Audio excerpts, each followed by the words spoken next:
Социјалдемократскиот сојуз се однесува насилнички, агресивно и нервозно. Ова не е прв пат, трет пат им станува навика. Членови од раководството и со представници на општинските организации кои се спремни за радикализација. Во 2007 година 3 пратенички беа брутално нападнати од пратениците на СДСМ.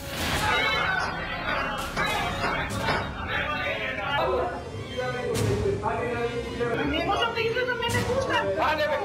Кај ќе избегате утре, кај ќе?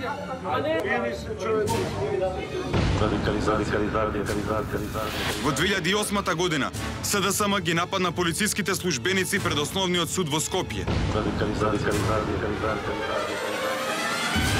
Сега СДСМ по трет пат нападна службеник кој си ја вршеше својата должност. Пратениците на СДСМ нападнаа човек. Нека биде и полицаец, работник, стечаец, активист на ВМРО ДПМН, активист на СДСМ, обичен човек. Недозволиво е пратениците на СДСМ да делат правдина со тепање, тегнење и пцуење.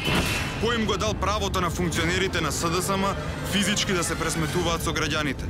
Тешко на граѓаните, ако со државата треба да управуваат луѓе што не се во состојба да управуваат со сопствените постапки. А насилството е нивниот прв и единствен избор.